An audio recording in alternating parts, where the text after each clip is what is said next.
बोलो जयकारा बोल मेरे श्री गुरु महाराज की जय। सभी गुरुमुख प्रेमियों से सप्रेम जय सच्चिदानंद।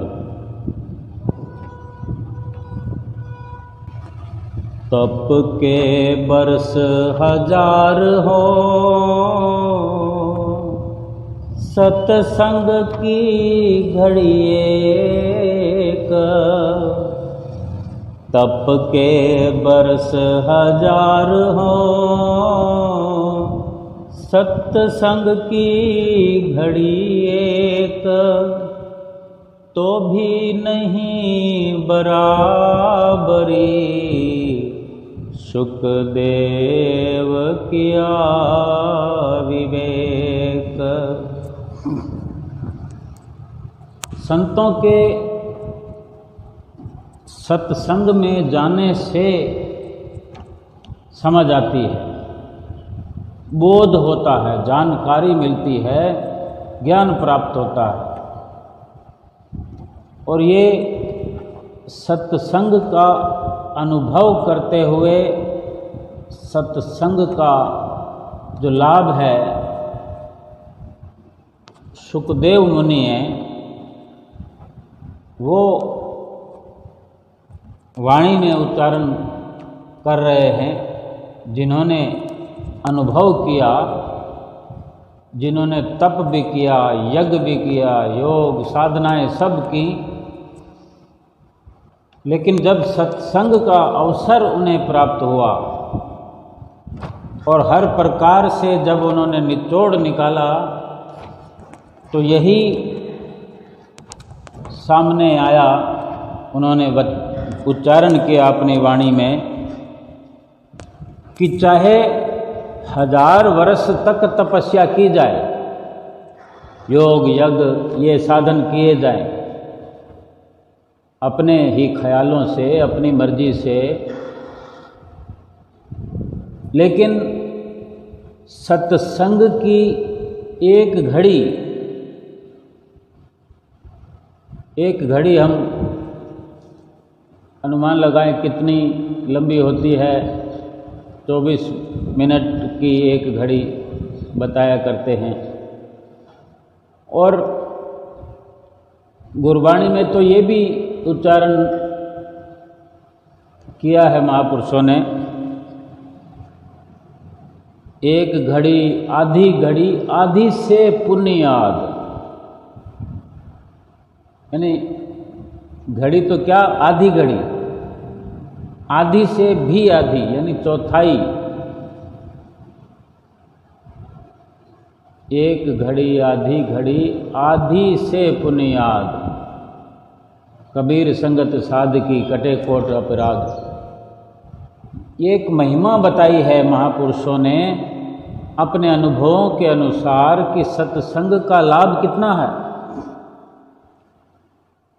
प्राप्ति तो प्रभु की करनी है, भगवान की प्राप्ति करनी है, भगवान की भक्ति की चाहना को लिए हुए सभी तपस्याएं करते हैं, योगीश्वर योग करते हैं, कठिन साधनाएं करते हैं, कितने सालों तक घोर जंगलों के अंदर रहना, इतना अपने मन पर काबू करने का प्रयास करते हैं, काबू कर भी लेते हैं, कितना समय भूखे प्यासे रहते हैं। ये मन को काबू किए बिना तो ऐसा नहीं हो सकता ना, संभव ही नहीं है। मन को साधने के लिए मन को साध भी लेते हैं, इतने प्रकार के शरीर पर दुख भी सहन करते हैं। भक्ति की प्राप्ति के लिए, भगवान की प्राप्ति के लिए, जीवन सफल करने के लिए ये सारा कुछ किया जाता है। लेकिन महापुरुष ही अपनी वाणियों में ये निचोड़ निकालकर हमारे आगे रखते हैं कि इस प्रकार के योग साधनाएं, जप तप तीर्थ जितने भी करें, हजारों सालों तक करें, लेकिन एक घड़ी का सत्संग, सत्य का संग, संतों का संग, संतों के सत्संग में बैठ करके जो सत्संग श्रवण किया जाता है, कोई ऐसा शब्द, कुछ ऐसे निचोड़ उस एक घड़ी में सुनने को मिल जाते हैं जो हमारी विचारधारा को बदल देते हैं, हमारे संस्कारों को बदल देते हैं। अगर इस प्रकार से सत्संग में हमें इतना लाभ होता हो तो हमें सत्संग का लाभ उठाना चाहिए, उठाना ही चाहिए। और सत्संग का लाभ तो सत्संग में जाने से ही मिलता है।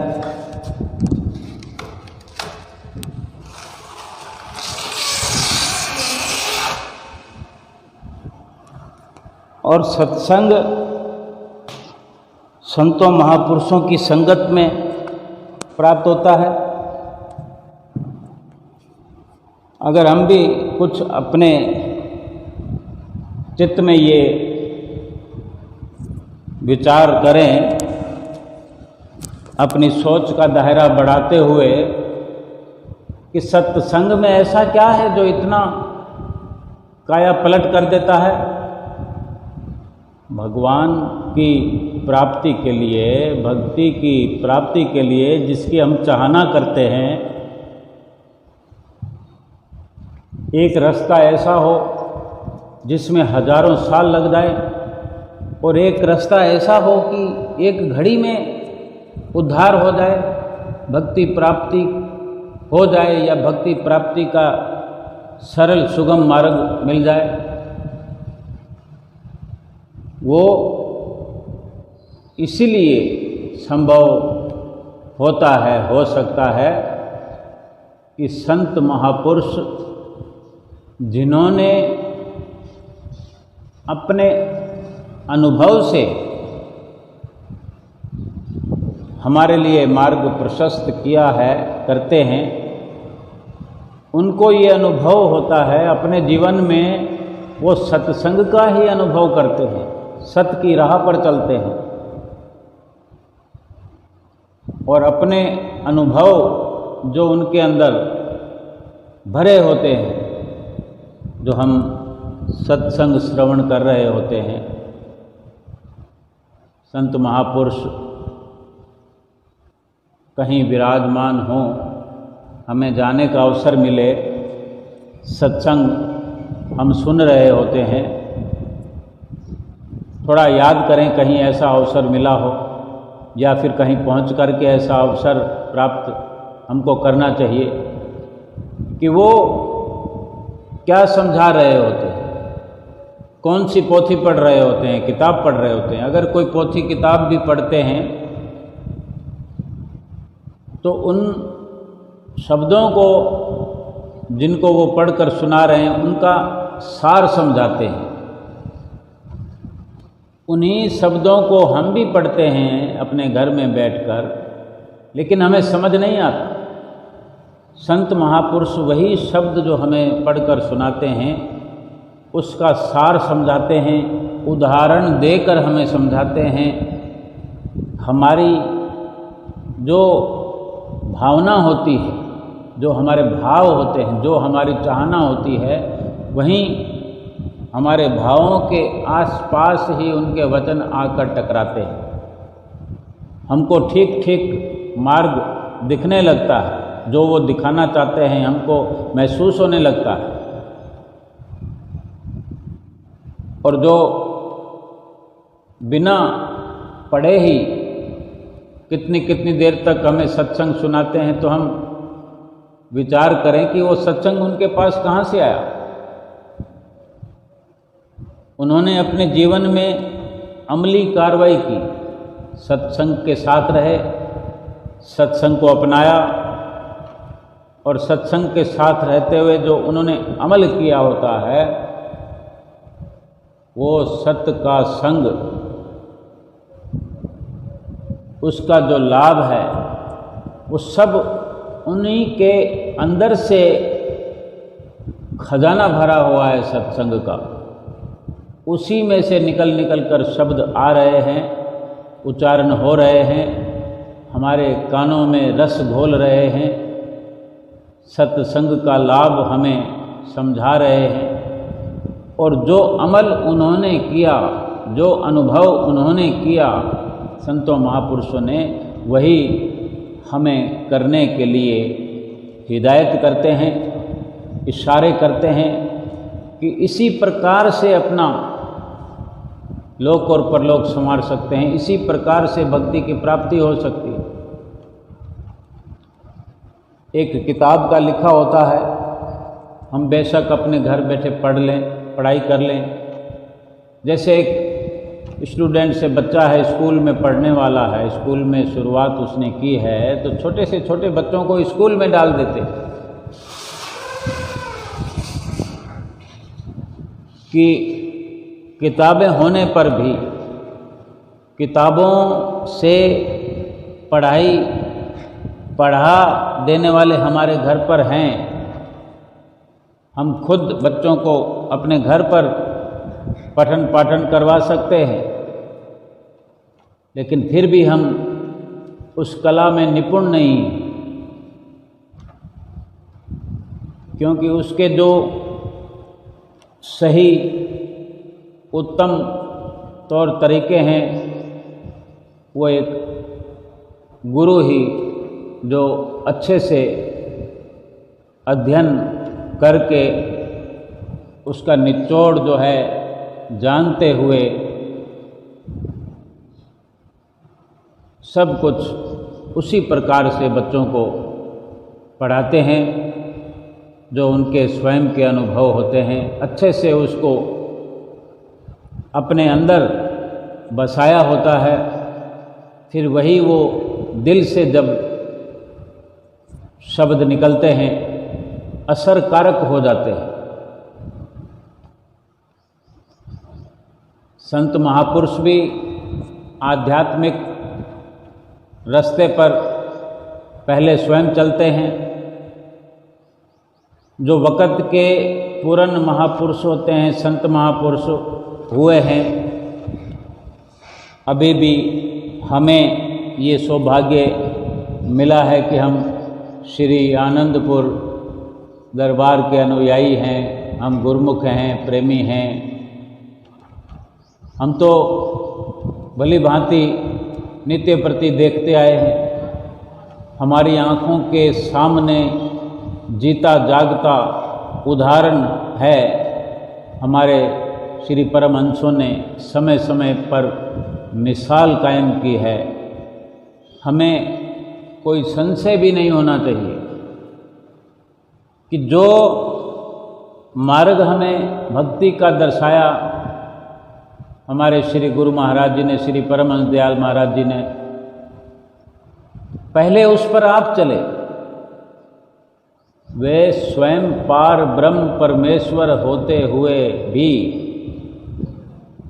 इस धराधाम पर अवतरित हुए, मनुष्य शरीर धारण किया। जो हमें वो सिखाने के लिए आए, सिखाना चाहते हैं, वो सब उन्होंने स्वयं करके हमें दिखाया।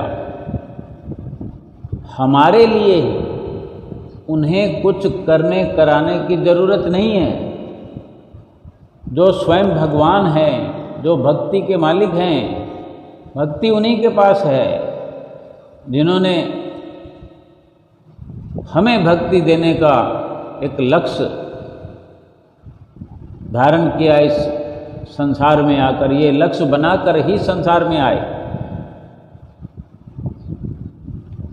कि हमें इस जंजाल से, जो मोह मायावी जाल के अंदर फंसे हुए हम जन्म दर जन्म 84 लाख योनियों का दारुण दुख उठाते रहे हैं, उस जाल से, उस जंजाल से निकालने के लिए इस लक्ष्य के साथ ही इस दुनिया में अवतार धारण करके आए कि वो हम जैसी गुरमुख रूहों को, जिनके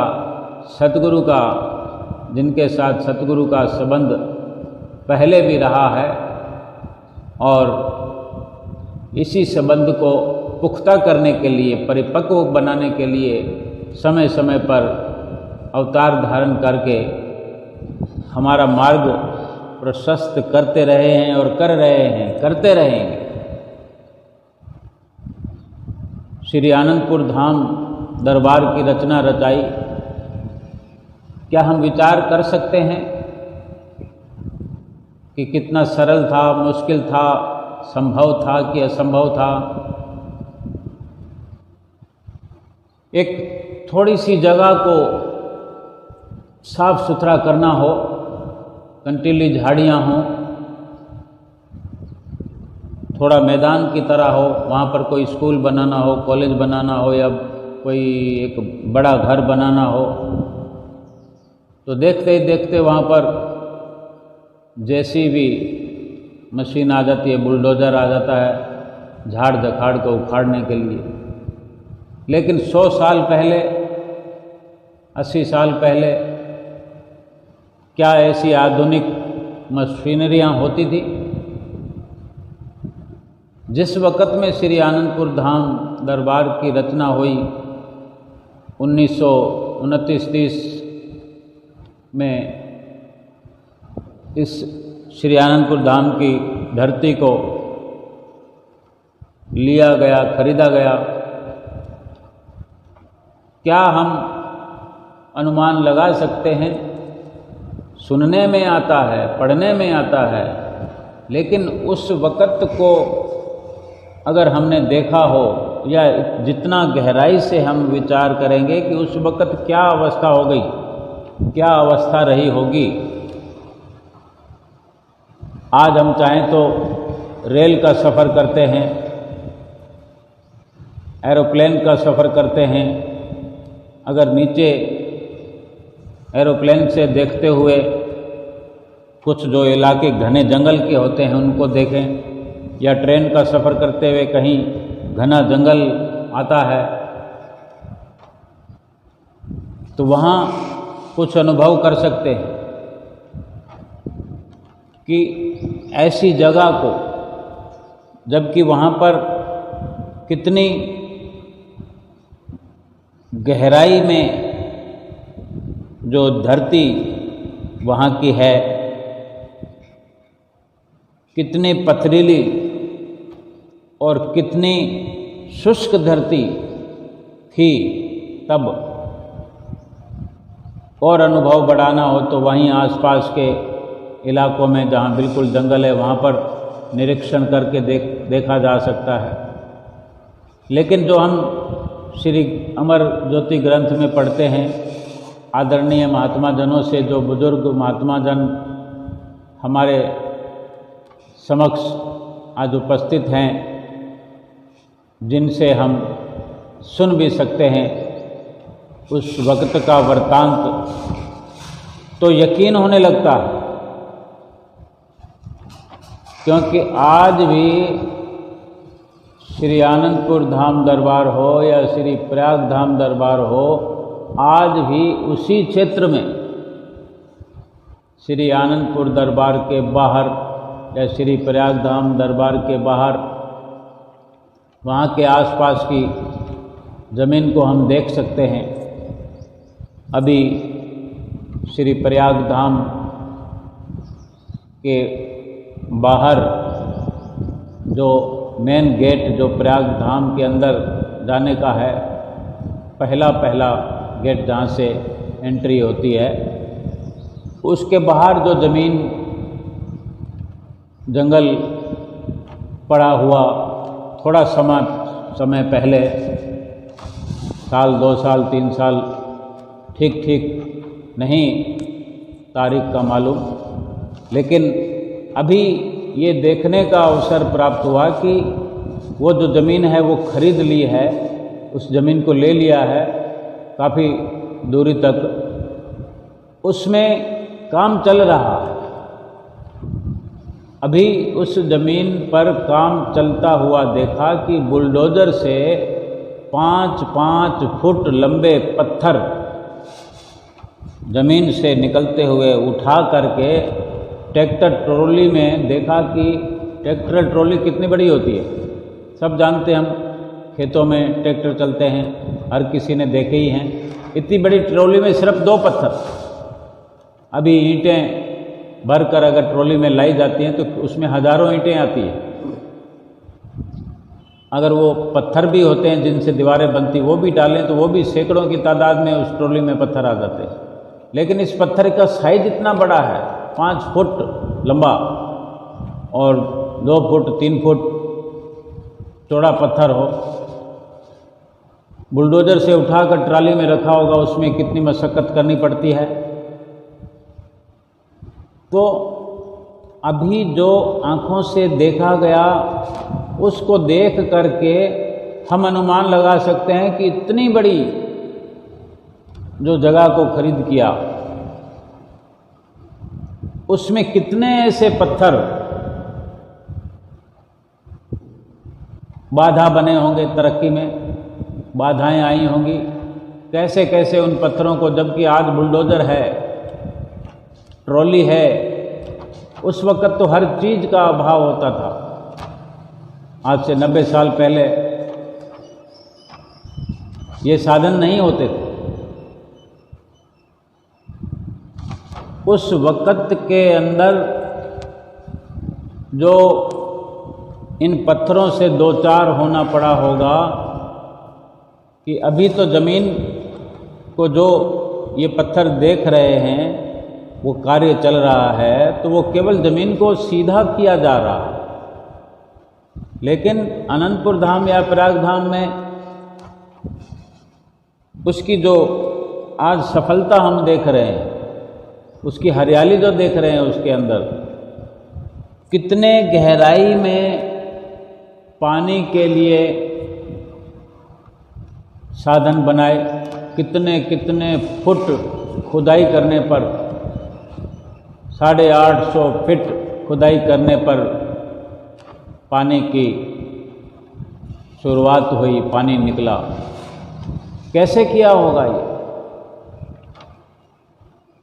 किसी भी प्रकार के संसाधन आज की तरह नहीं होते थे। जो भी होते थे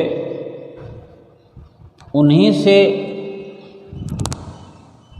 प्रयास करते हुए नामुमकिन को मुमकिन बनाया। कहने का तात्पर्य यही है कि जितनी भी श्री आनंदपुर दरबार की महिमा का गायन करें, श्री आनंदपुर धाम की महिमा उपमा का गायन तो कर ही नहीं सकते हम, हमसे होता ही नहीं, कितना करेंगे। किसी एक छोर पर कुछ देखकर अगर उसका वर्णन करें तो आंखें फटी की फटी रह जाती है। पूरे श्री आनंदपुर दरबार का वर्णन क्या कर सकते हैं हम? कण कण को किस प्रकार से संजोया, एक घर को जीवन भर बनाते रहते हैं हम। वहाँ पर तो हजारों घर बना दिए हैं श्री गुरु महाराज जी ने, इतनी एक नगरी बना दी है।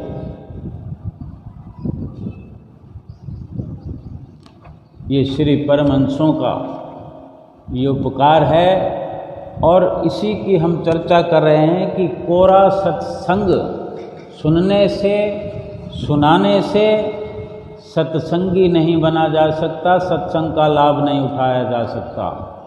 वो एक घड़ी का जो सत्संग हजारों वर्षों की तपस्या से जो बढ़कर होता है, वो इस प्रकार से हो कि सत्य की राह पर चलना, उस पर अमल करना। श्री गुरु महाराज जी ने, श्री परमहंस दयाल महाराज जी ने हमारे लिए सत्य की राह बनाई, भक्ति का रास्ता जो हमें दिखाया, वो आज हमें नित्य प्रति जो सुनने को मिलता है, श्री आरती, पूजा, सेवा, सत्संग, सुमरन और दर्शन ध्यान, इन पांचों नियमों की बड़ी सघनता से, बड़ी गहराई से पालना आप श्री परमहंसों ने की है, कराई है और करा रहे हैं, और हमें भी वही करने के लिए बार बार हिदायत करते हैं। श्री आरती पूजा के अंदर जो शब्द हैं उनका गायन करने से, उनके साथ जुड़ने से मन के विचार बदलने लगते हैं और एक अंदर में अपने एक प्रकाश सा होने लगता है, बदलाव आने लगता है कि अगर इन शब्दों के द्वारा हमारा, इन शब्दों के अनुसार हमारा जीवन बनने लग जाए तो हम कहाँ से कहाँ पहुँच जाएंगे, ऐसा महसूस होने लगता है। फिर उन्हीं शब्दों को सेवा में उजागर करते हैं। दूसरा नियम भी है, 5 नियमों में दूसरा नियम भी है सेवा। ये सेवा का ही फल है कि श्री आनंदपुर धाम, जो कि दुनिया में नहीं त्रिलोकी में लासानी है, कोई मुकाबला नहीं है किसी भी प्रकार से। सेवा करते, सारा सारा दिन सेवा चलाते रहे हमारे श्री परमहंस अपने अपने समय में, और सारा सारा दिन सेवा करना, थक जाना, अथक प्रयास करते हुए शरीर को थका करके वापस आते, भगत जन, भगतानियाँ, बाई जन, संत जन, श्री गुरु महाराज जी भी साथ में ही सबके मिल करके सेवा करते और करवाते। किस तरह तो वो कंटीली झाड़ियों से मुकाबला किया होगा, किस प्रकार से उन पत्थरों से मुकाबला किया होगा, पत्थरों को काट काट के रास्ते बनाए, अपने आप को मिटा करके ये श्री आनंदपुर धाम की रचना हुई है। और हमें जो इतना आसान इस वक़्त भक्ति का रास्ता मिला है, हम भी उस कार्य में संलग्न रहे हो,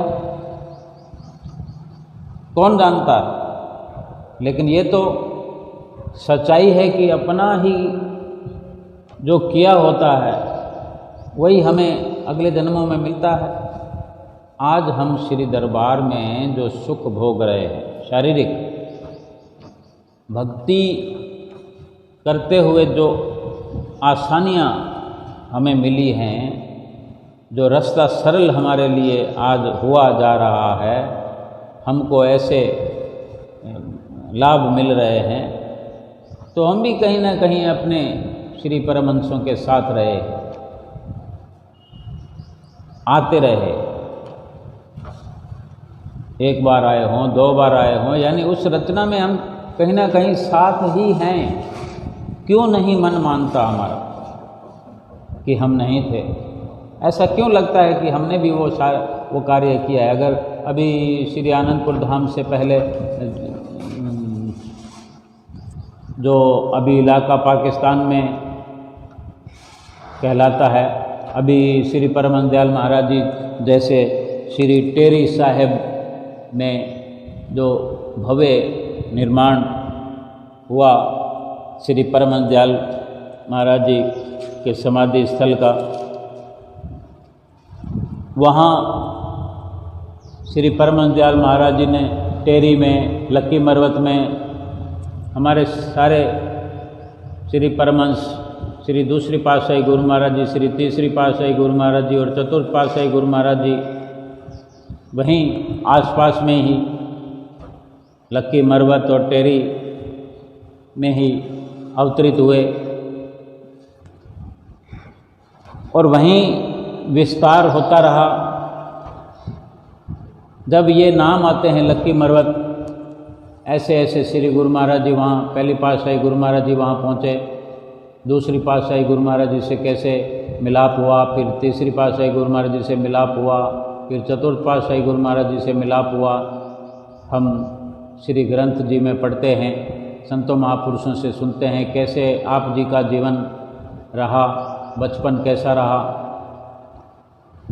कैसे दूसरी पातशाही गुरु महाराज जी भक्ति की जिंदा मिसाल थे बचपन से ही, और बचपन से ही आप श्री परमानंद दयाल महाराज जी की आज्ञा में चल करके भक्ति के राह को आसान हमारे लिए बनाने लगे। कितना घोर तप किया उन्होंने, एक जगह कितने सालों तक आगरा में एक ही जगह समाधि लगाकर भजन अभ्यास किया। केवल आज्ञा पालन के अंदर ही सब कुछ, 5 नियमों की पालना, भजन अभ्यास। तीसरी पातशाही गुरु महाराज जी ने फिर आगे चलकर क्या कुछ करके दिखाया। चतुर्थ पातशाही गुरु महाराज जी, भगत साहेब राम जी, किस प्रकार के इनके हम जो उस वक़्त के इनके जीवन के पद चिन्हों को याद भी करते हैं तो हमें लगता है कि हम वहीं थे, इस गली में नहीं तो उस गली में रहते होंगे। ठीक से हमें अपना घर याद नहीं, लेकिन कुछ ना कुछ छाप, कुछ ना कुछ दृश्य निश्चित होकर हमारे मस्तक पटल पर उभर आता है। तो क्यों नहीं हमें ये मान ही लेना चाहिए कि हम वहाँ पर थे। अगर नहीं भी तो कम से कम ये तो समझ में आता है कि हम आज तो हैं, आज हुजूर छठी पातशाही गुरु महाराज जी के साथ तो हैं। क्या आज सेवा नहीं चलती? क्या श्री गुरु महाराज जी सेवा जहाँ पर चलाते हैं वहाँ जाकर निरीक्षण नहीं करते? चाहे कम से कम लोग हों। आजकल आधुनिक युग है, मशीनरी का युग है और कारीगरों की, नौकरों की विशाल कायम हो रखी है कि चारों ओर से जो व्यवस्था है वो नौकरों के साथ होती है।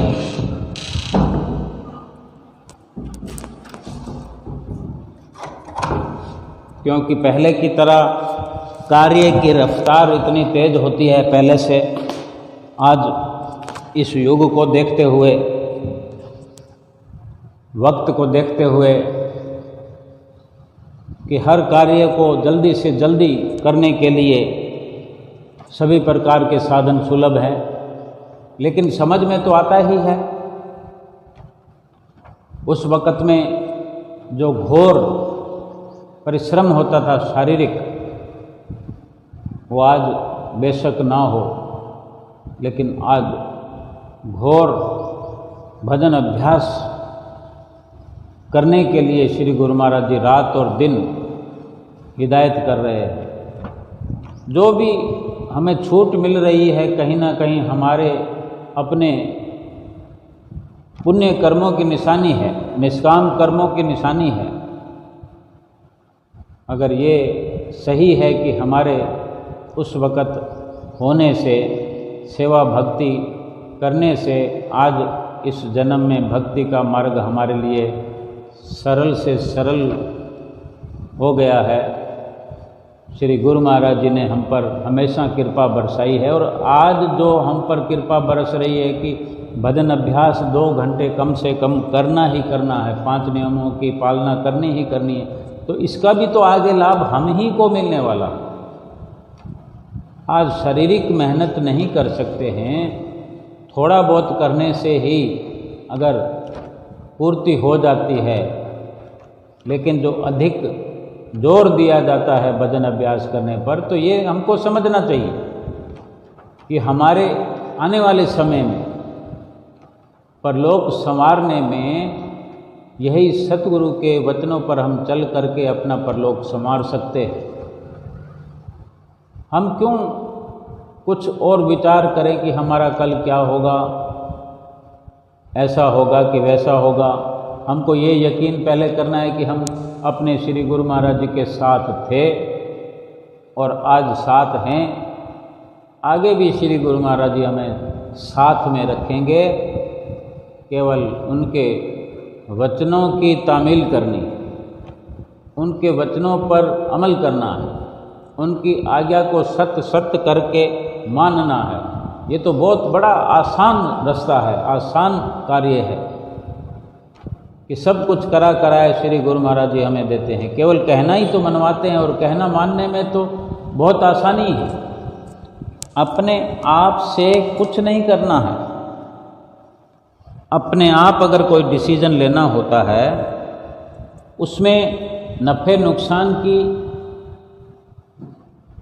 दोनों ही सूरतें सामने आती हैं। सफल हुए तो नफ़ा हो गया, विफल हो गए तो नुकसान हो गया। लेकिन हमने अपने आप तो कोई डिसीजन लेना ही नहीं है, हमें तो केवल कहना मानना है। हमें दास बन के रहना है, बल्कि दासन दास बन के रहना है।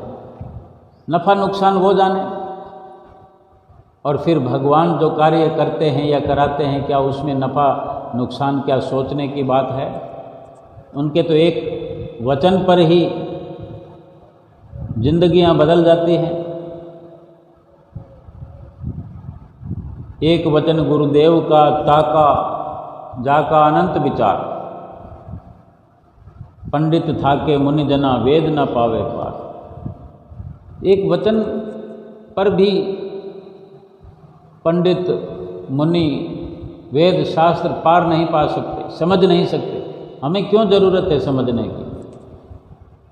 हमें तो केवल ये अपने भीतर में कंठस्थ करना चाहिए कि जो हमारे श्री गुरु महाराज जी ने हमारे लिए निर्धारित कर दिया, वचन फरमा दिए हैं कि नित्य नियम करने हैं। इन्हीं नित्य नियमों के कारण आज इतनी बड़ी रचना हुई श्री आनंदपुर दरबार की। और हमारा भी अगर आज श्री गुरु महाराज जी से जुड़ाव है, श्री आनंदपुर दरबार से जुड़ाव है, केवल मात्र जुड़ाव नहीं, बिल्कुल गहराई से, जैसे एक माँ का अपने बच्चे से, यानी एक बच्चे का अपनी माँ से जुड़ाव कैसा होता है। एक पल भी नहीं भूलता हो, ना माँ भूलती अपने बच्चे को, ना बच्चा भूलता अपनी माँ को। ये दरबार भी हमारी माँ है। ऐसा जुड़ाव हमको इस श्री दरबार से करना है। ऐसी नम्रता और खाकसारी धारण करके श्री आनंदपुर से जुड़ाव करना है। ऐसा अपनापन बना करके, ऐसा अपनापन रखते हुए, अपनाते हुए श्री आनंदपुर धाम से, श्री प्रयाग धाम से या श्री गुरु महाराज जी से जुड़ाव करना है कि कोई और है ही नहीं, कोई नहीं और केवल और केवल श्री गुरु महाराज जी हैं जो अपने हैं, जिनको अपना कहा जा सकता है, जो अपनापन निभा सकते हैं, निभा रहे हैं। हम भी अपनापन बना करके उनसे जुड़ाव रखें, जुड़े रहें, अपने आप को जोड़े रहें, अपनी चित्त वृत्तियों को जोड़े रहें। किस प्रकार हम अपने अंदर से ये जवाब प्राप्त कर सकते हैं कि अब हमें और कोई तमन्ना नहीं, कोई और चाहना नहीं, केवल श्री गुरु महाराज जी के साथ रहना है, श्री दरबार के बारे में सोचना है, श्री गुरु महाराज जी की आज्ञा के बारे में सोचना है, अपने जीवन को छोड़ देना है, उनके हवाले कर देना है।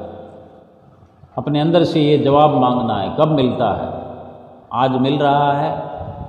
केवल नाम तो ले लिया हमने, लेकिन जुड़े नहीं, अपना बनाया नहीं, हम उनके अपने बने नहीं, उनकी चाहना नहीं, और ढेर सारी मजबूरियों में, परेशानियों में हमने फंसा दिया अपने आप को। और फिर यही हम रोना रोते रहे, यही जिक्र सारा दिन हम करते रहे, क्या कहूँ क्या करूँ, मेरा मन तो बहुत है सेवा करने का, सेवा पर जाने का, पर क्या करूँ। बहुत सारी बातें हम अपनी जीवा से रटते रहते हैं, क्या करूँ। अगर सेवा करने का मन है तो कौन रोकता है? कोई नहीं रोक सकता।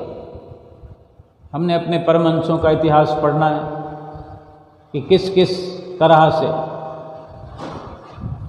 श्री परमहंसों ने इस आनंदपुर दरबार की धरती पर रहकर सेवा करके अपने तन प्राण को लगा करके एक एक श्वास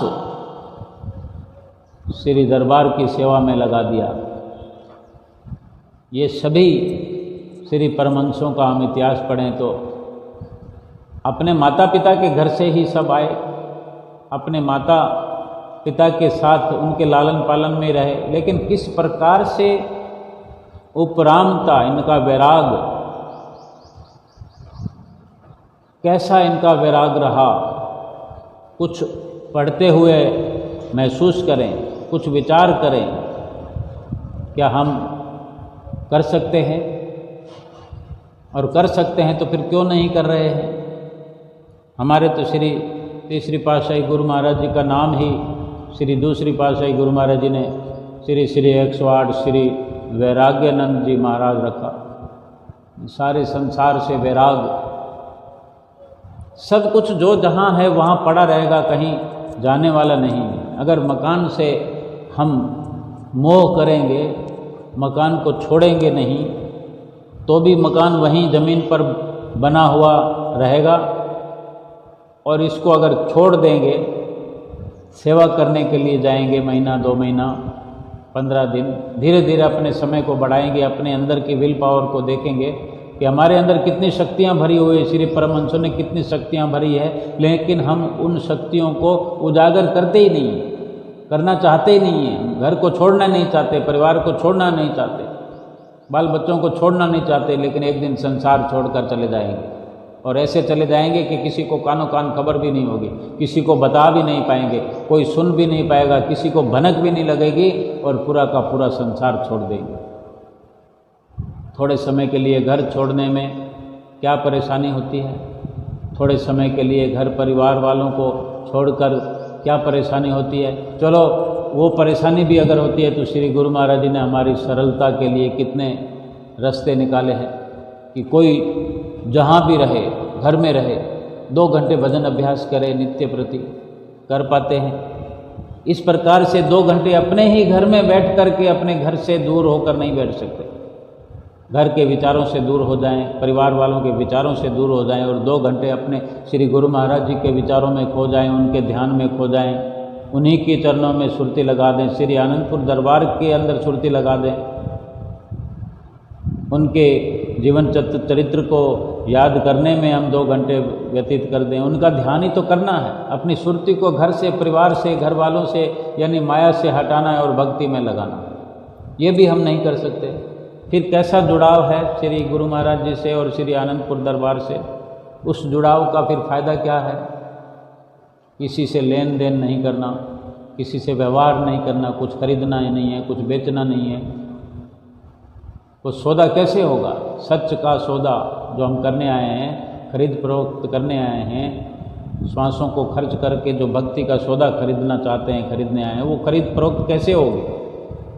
हम तो माया में लगे हुए हैं, माया को छोड़ना ही नहीं चाहते हैं।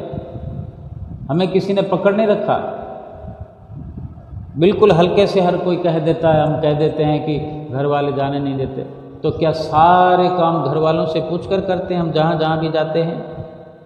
भगत जी हों या भगतानी जी हों, भगत जी क्या भगतानी जी से पूछ कर जाते हैं, और भगतानी जी क्या भगत जी से सब जगह पूछ कर ही जाते हैं? अड़ोस पड़ोस में जाना हो, कहीं भी जाना हो, सिर्फ इतना ही अगर करना है कि 2 घंटे भजन अभ्यास नित्य प्रति करना है, तो इसके लिए कोई नहीं रोक सकता। हम ही को बिना बहानों का जीवन बनाना होगा। किस प्रकार से सत्संग की महिमा का बखान करने की कोशिश करते हैं, लेकिन पूरा बखान कोई कर नहीं पाता। लेकिन जो इशारा हमें मिला कि सत्संग में इसीलिए लाभ होता है कि सत्संग को सुन करके, संतों महापुरुषों के सत्संग में जाकर जो सत्संग सुनने को मिलता है, वो सत्संग सुनाते भी हैं, सत्संग पर अमल कराते भी हैं। सत्संग पर अमल कराने के सारे तरीके वो हमें समझाते हैं, अनुभव कराते हैं, अमली कार्रवाई कराते हैं। हम श्री गुरु महाराज जी से जुड़ाव रखते हैं, श्री गुरु महाराज जी का सत्संग सुनते हैं, हम श्री आनंदपुर में जाएं, श्री प्रयाग धाम में जाएं, श्री आरती पूजा करते हैं, दर्शन हो गए, श्री आरती पूजा का पहला नियम हो गया। फिर सुबह से लेकर के शाम तक सेवा के वहाँ पर खुले हुए हैं भंडार, किसी को कोई मना नहीं है, कहीं भी सेवा कर सकता है। 24 घंटे कार्य करना चाहे तो 24 घंटे कार्य खुले हुए हैं। सेवा का दूसरा नियम करवाते हैं सेवा पर लगाकर। फिर सत्संग का कार्य, दर्शन खुलते हैं, दर्शन भी हो रहे हैं, सत्संग भी हो रहा है, सारे नियम करवा दिए श्री गुरु महाराज जी ने, अमल करवा दिया। कभी हम दर्शन हाल में जा रहे हैं, कभी श्री मंदिर जी में जा रहे हैं, कभी सरोवर की सफाई हो रही है, कभी मंदिर में सफाई हो रही है, कहीं दरियाँ बिछाई जा रही है, दरियाँ उठाई जा रही है, दरियाँ झड़काई जा रही है, कमरों की साफ सफाई की सेवा है, कहीं भी। यानी अपने घर से हमें उठा कर गए कि दूर प्रदेश में वहाँ बिठा दिया जंगल में, फिर वहाँ पर बिठा करके हमारी अंदर की अंदरूनी शक्तियों को बढ़ा रहे हैं, मोह से मुकाबला करना सिखा रहे हैं, माया से मुकाबला करना सिखा रहे हैं, अपनी नज़दीकी बख्शते हुए। ये सब सत्संग की महिमा है, ये सत्य के साथ जुड़ने के तरीके हैं जो संतों महापुरुषों के संगत में जाने से, सत्संग में जाने से ये अनुभव होता है कि वास्तव में चाहे तप के बरस 1000 हों, लेकिन सत्संग की एक घड़ी भी ऐसी जो 1000 वर्षों के तप से बढ़कर लाभ दिलाती है, क्योंकि अमली जीवन सत्संग में होता है।